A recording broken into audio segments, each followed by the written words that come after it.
When it comes to proper pruning, the process promotes the health of our trees and shrubs. Yet the key is to know when and when not to prune to achieve a great result without harming our plants. From the East Coast to the West Coast, today we visit with two experts to take a closer look at the do's and don'ts of making the right cut.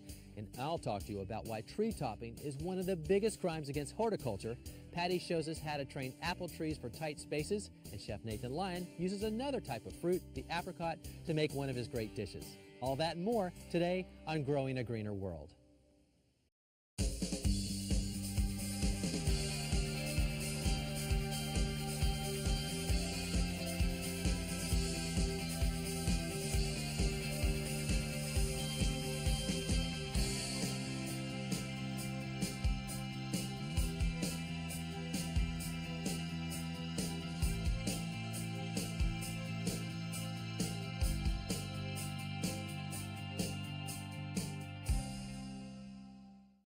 This program was funded by the following. Fiskars designs ergonomic products that empower gardeners to accomplish their goals. At Fiskars, we believe that all things, even the simplest, can be made better and smarter. This program is sponsored in part by Burpee Home Gardens, providing garden-ready vegetable and herb plants, backed by the 125-year heritage of Burpee. Available at your local garden center. At Liquid Fence, we work in harmony with nature to help protect your garden, your family, and your pets with all-natural, environmentally friendly animal repellents and lawn and garden products. Liquid Fence, all-natural products to help you address some of nature's most difficult problems. At Subaru, we care about preserving the environment. That's why we build our vehicles in zero landfill plants, which produce less landfill waste in a year than a single-family household in a day. Subaru, a proud sponsor of Growing a Greener World. When it comes to knowing the cause and effect of making the right pruning cut, this expert not only has the track record, but the garden to back it up. Along with her many horticultural talents, Tracy DiSabato-Ost holds claim to one of the most popular gardening books ever written, entitled The Well-Tended Perennial Garden. It's widely considered as the Bible of perennial maintenance. She's a veteran and in-demand garden designer, writer, and international presenter, and award-winning triathlete. With all she has going on, she still manages to keep an impeccable garden pruned to perfection. I guess I became an expert with pruning perennials because I started with a small article for the Brooklyn Botanic Garden, and it's such an interesting and dynamic topic that they felt that I should do a larger piece for fine gardening, and so I continued to do some research and work with it, and then it led to my book, The Well-Tended Perennial Garden. And because it's such an interesting and variable topic, what to prune, when to prune, how to prune, will vary from region to region, with the age of the plant, with soil fertility, and even just with, our normal gardener's objectives. So it involved looking at about 400 to 500 species and measuring them, recording the height that they were when they were pruned, and then what was most interesting is going back and looking and comparing pruned plants to unpruned plants and seeing what the result was. And that work had never been done and never been recorded, and I think that's what earned me, the title of the Queen of Deadheading, or Tracy Scissorhands. Now, just about everywhere I go, people stop and want to know more about pruning, right, Tracy? I'm Absolutely. sure you encounter the same thing. But people seem to have this fear of it, call it prunophobia, and really nothing ventured, nothing gained. There are a lot of reasons why we should be pruning. There are, and people are afraid. I think they're afraid they're going to kill the plants, but in the case, especially with perennials, they're extremely forgiving, and pruning gives us so many choices. So I urge people to experiment, have fun, and give it a try. Yeah, worst case scenario maybe is that you cut off the blooming opportunity. Absolutely. You're not going to kill the plant. So many times people think they're going to kill Right. it, but really maybe you'll just prevent flowering that season. Okay. Yeah. So we have an example here of a couple wonderful plants, the poppy, for example. Now, would you prune that? No, this is a case now, and that's a great question, Joe. So, as important to know what to prune is what not to prune. And certain plants like the annual poppy will form a beautiful seed head, so we want that to remain, and also it will self-sow, so we want that spontaneity in the garden. One of the perennials like columbine, the aquilegia, very attractive seed heads again, and I like to let that sow itself freely about the garden, so we don't prune. Also, we wouldn't prune if we want to attract birds and bring wildlife into the garden, so the ornamental seed heads is another good reason not to prune. Great food source. Exactly, exactly. Now, on the other hand, you have the salvia here, and this would be a classic case of pruning that you would do. Absolutely. This is Salvia nemorosa, the perennial salvia, and this is a plant where if we're pruning, we can actually prolong bloom, sometimes by 2 months, or we can cause a repeat of bloom.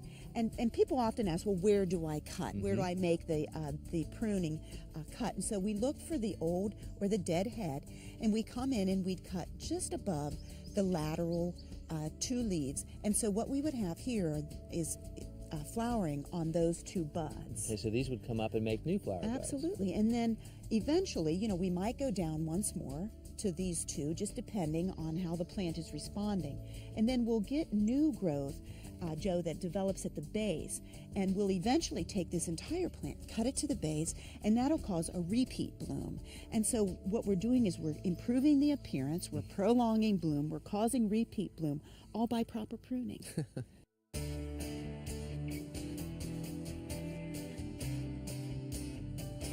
So, Tracy, we just came off of reasons to deadhead to produce more flowering. Right. What are we doing here? We're about to prune these. We're pruning asters, or we can do this with many of our autumn flowering plants and some of the summer flowering plants, is pruning prior to flowering or preemptive pruning. And we do that in an effort to reduce the height to eliminate the need for staking. I found most people don't like to stake and don't do a very good job of it.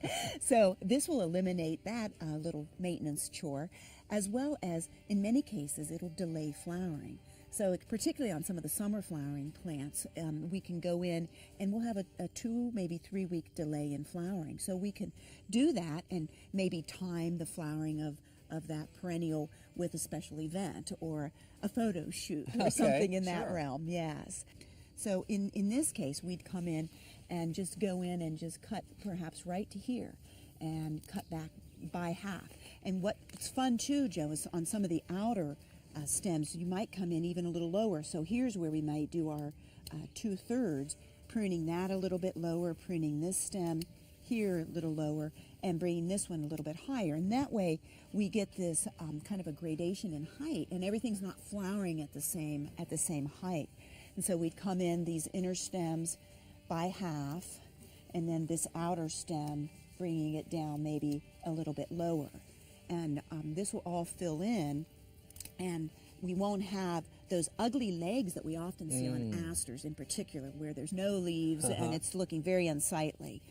And you've also cut some of these back right over here. I have, yeah. And so it's as amazing an example, how vigorous these respond to that simple cut. And how long ago did you cut these, Tracy? This was just about a week ago, and isn't that fun, Joe? Look how you can see the pruning cut and see all this new growth that's starting to come and fill in. And again, I think this gives people just a little incentive, a little inspiration, if you will, to do this pruning and to see the results.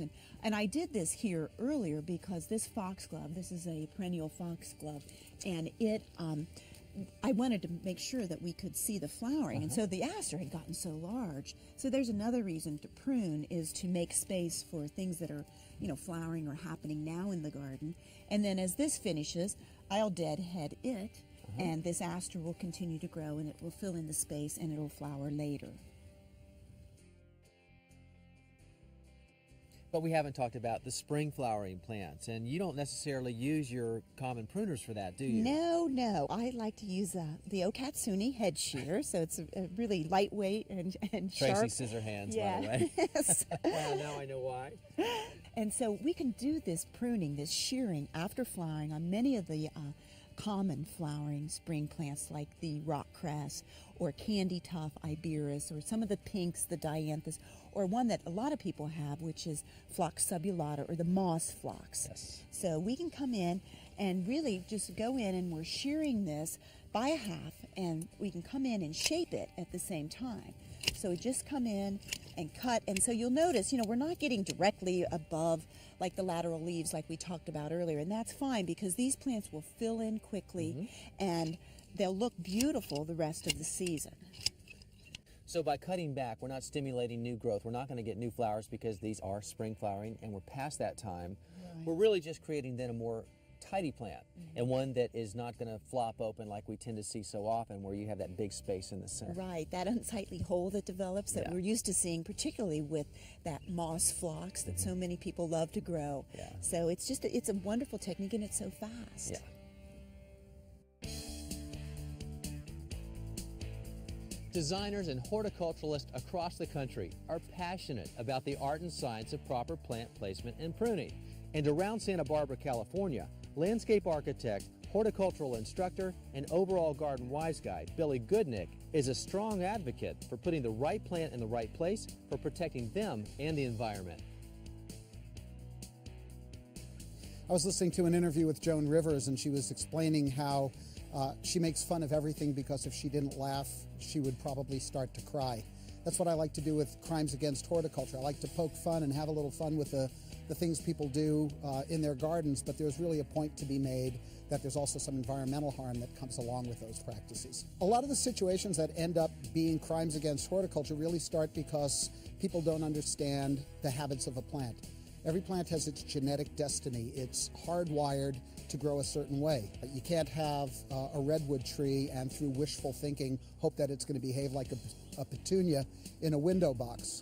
So the first thing you do is you try to understand the plant that you're about to put in the ground. Read the tag that's on the label. Look it up in a reliable reference book or ask a nurseryman how this plant is going to grow. The key thing is to understand how big a plant is going to get and put it in a place where it can do that and can do it naturally so you don't have to shape it and force it into these unusual shapes that people come up with. Yeah, it seems like everywhere I go in the country, there's sort of that plant that everybody loves to hack. And in Southern California, it's bougainvillea. Most of them get, 15, 20 feet across, and yet people plant them for quick fill, and they put them 3 or 4 feet from each other, which is, kind of ridiculous. What ends up happening is to keep them the right size, they cut back all the tip growth, and that's why people choose bougainvillea in the first place, is because that's where all the gorgeous flowers are. So it's just this continuing process of making the plant uglier, shortening its lifespan by continually pruning it, and just having a life of maintenance just doesn't make sense. Putting the wrong shrub in the wrong place is bad enough, but when you put the wrong tree in the wrong place, the problems just compound. Surface roots will start raising concrete in a sidewalk. It's a safety hazard. Around your house, it can bust the foundation or take out your patio. Yeah, when you have a tree in this sort of situation, a lot of people say, well, that's okay, we can do some root pruning, which is expensive to begin with, but on top of that, it can often destabilize the tree, and that doesn't make any sense. Okay, my idea of a perfect plant is a plant that gets as high as you need it to grow and stops, gets as wide as the space allowed, stops, provides fruit, flowers, fragrance, and in a pinch, it'll run down to Ben & Jerry's for you at midnight and pick out some chunky monkeys. So, I don't think I'll ever find that plant, but wouldn't it be wonderful?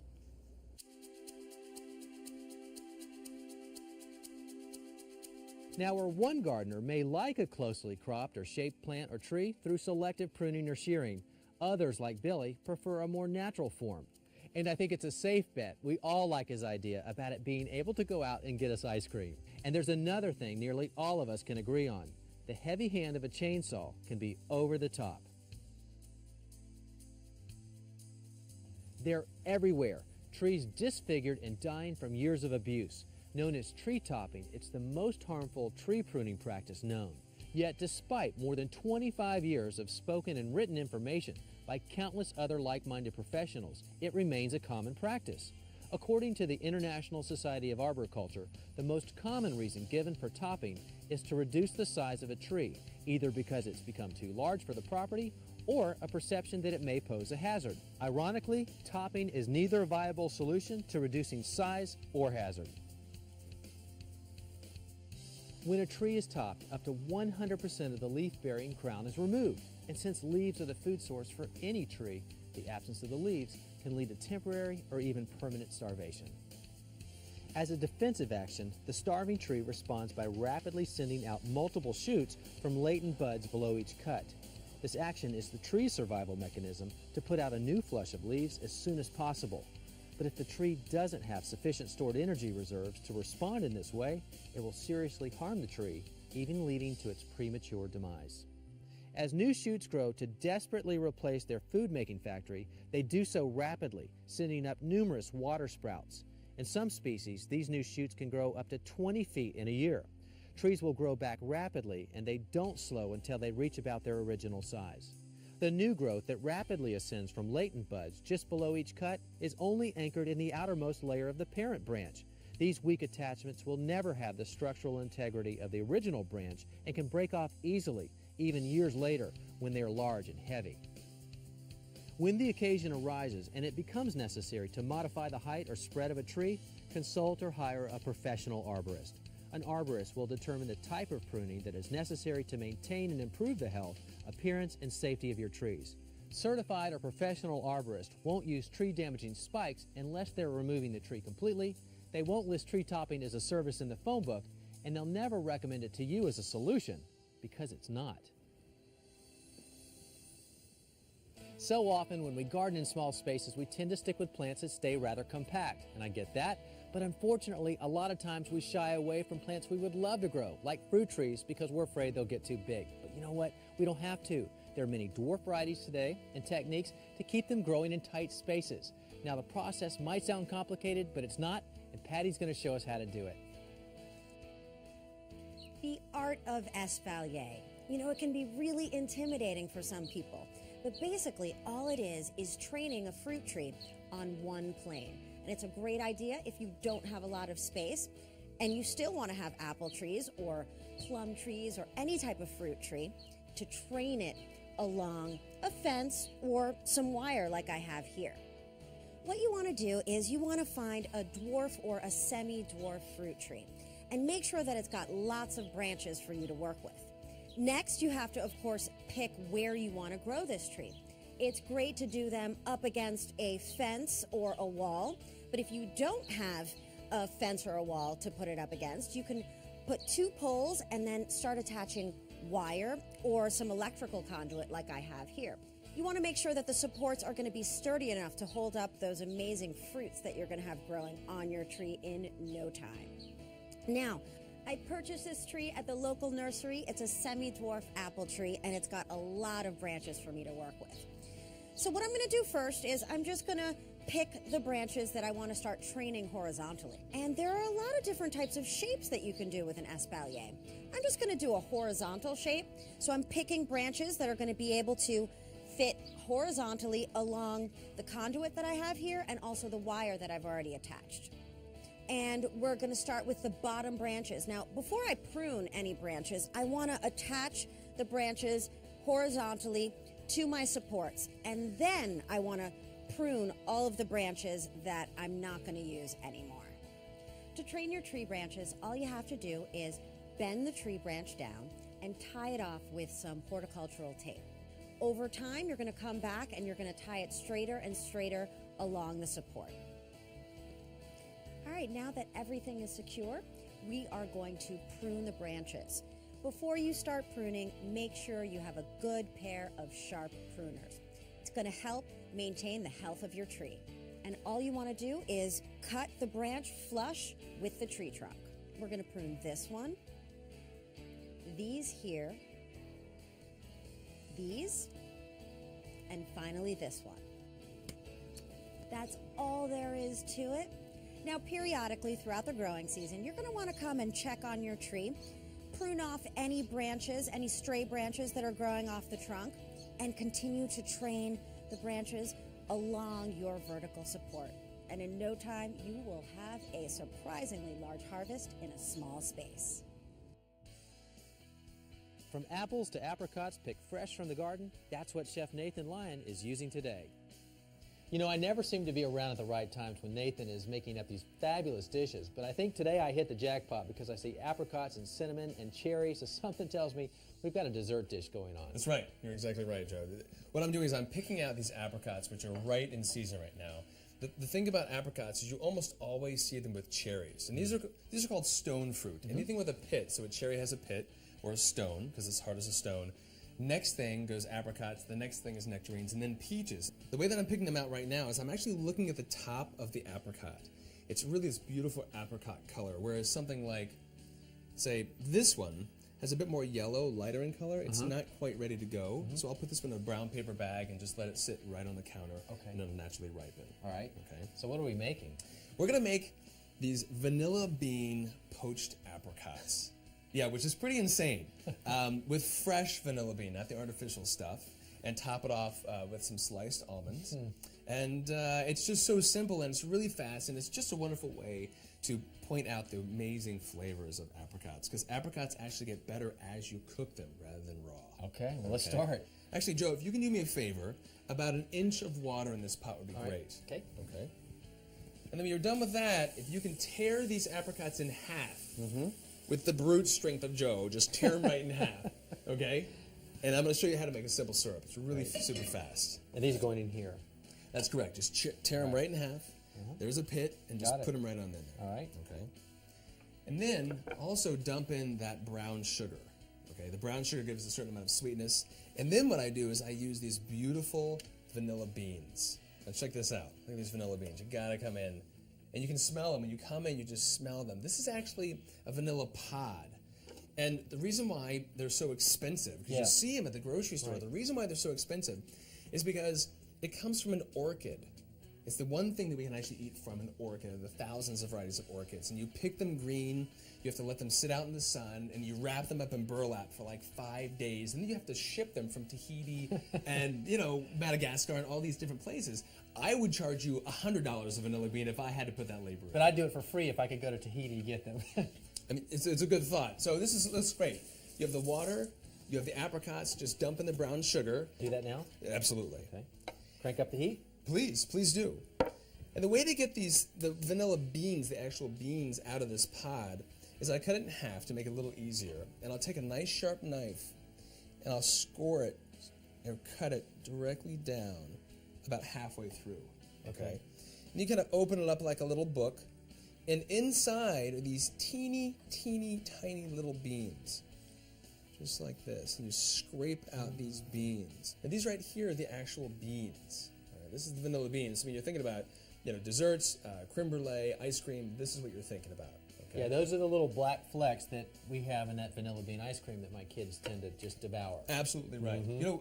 If you want, I do have vanilla bean ice cream, only real vanilla bean ice cream, okay? Yeah. If it's artificial, like for example, if it's artificial, it doesn't come from vanilla beans. And if you're going to use, in baking goods, extract, make sure it reads pure vanilla extract. Okay. Not imitation. All right. Now this is exactly the way we want it to be. I mean, the apricots are poached. A lot of the liquid has escaped. You can smell it from my whole kitchen here. And the liquid's gone down, so actually when it bubbles, it doesn't look like water boiling. It looks more like syrup boiling. This is exactly what we want. Grab the ice cream. Now's the time. Just say the word. All right, word. That's it. And if you want to, you can just spoon right on top. And again, the leftover stuff, we gotta keep that. It's like liquid gold. It's so good. A couple things that go really well with both apricots and vanilla. Cherries. There's nothing wrong with a little garnish of cherry right on the side. And a touch of crunch as well. Almonds, some slivered almonds go well. So you have this like cold, warm thing going on. And it's just, it's really, really good. Here. There we go. But I get the point, and that's a very good one. All right. Yeah. It doesn't take a lot of effort, so dig in. Okay. Whew. Oh boy. I'm so excited. I think my hand is shaking. I mean, potluck or not, dinner or not, breakfast or not, this is good food. Oh my gosh. Yeah. Eat up, America.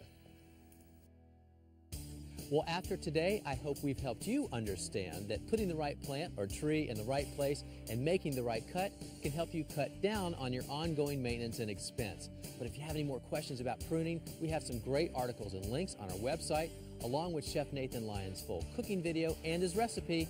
The address is simple. It's growingagreenerworld.com. I'm Joe Lample. Thanks for joining us, and we'll see you back here next time for more Growing a Greener World. This program was funded by the following.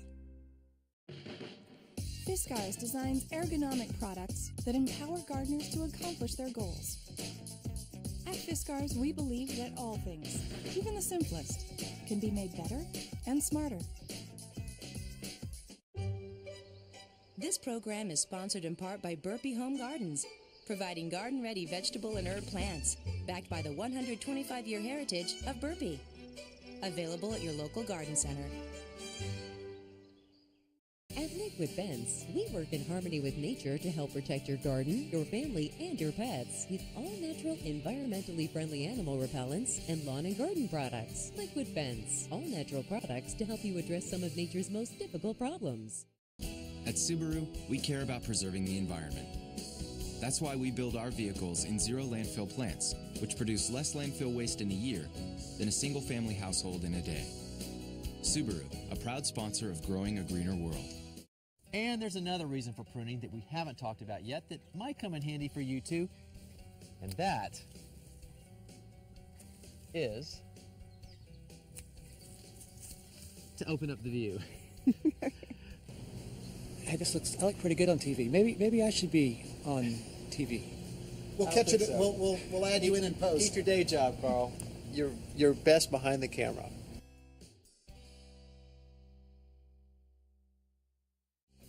To order the Green Gardener's Guide for information on gardening and living green for $16.95 plus shipping and handling, visit growingagreenerworld.com/books.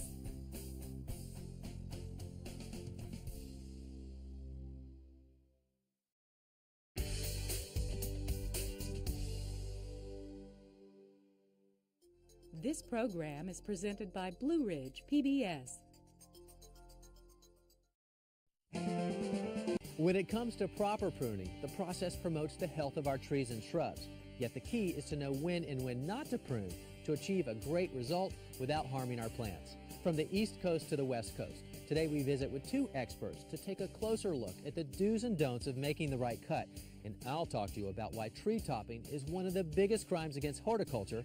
Patty shows us how to train apple trees for tight spaces, and Chef Nathan Lyon uses another type of fruit, the apricot, to make one of his great dishes. All that and more today on Growing a Greener World.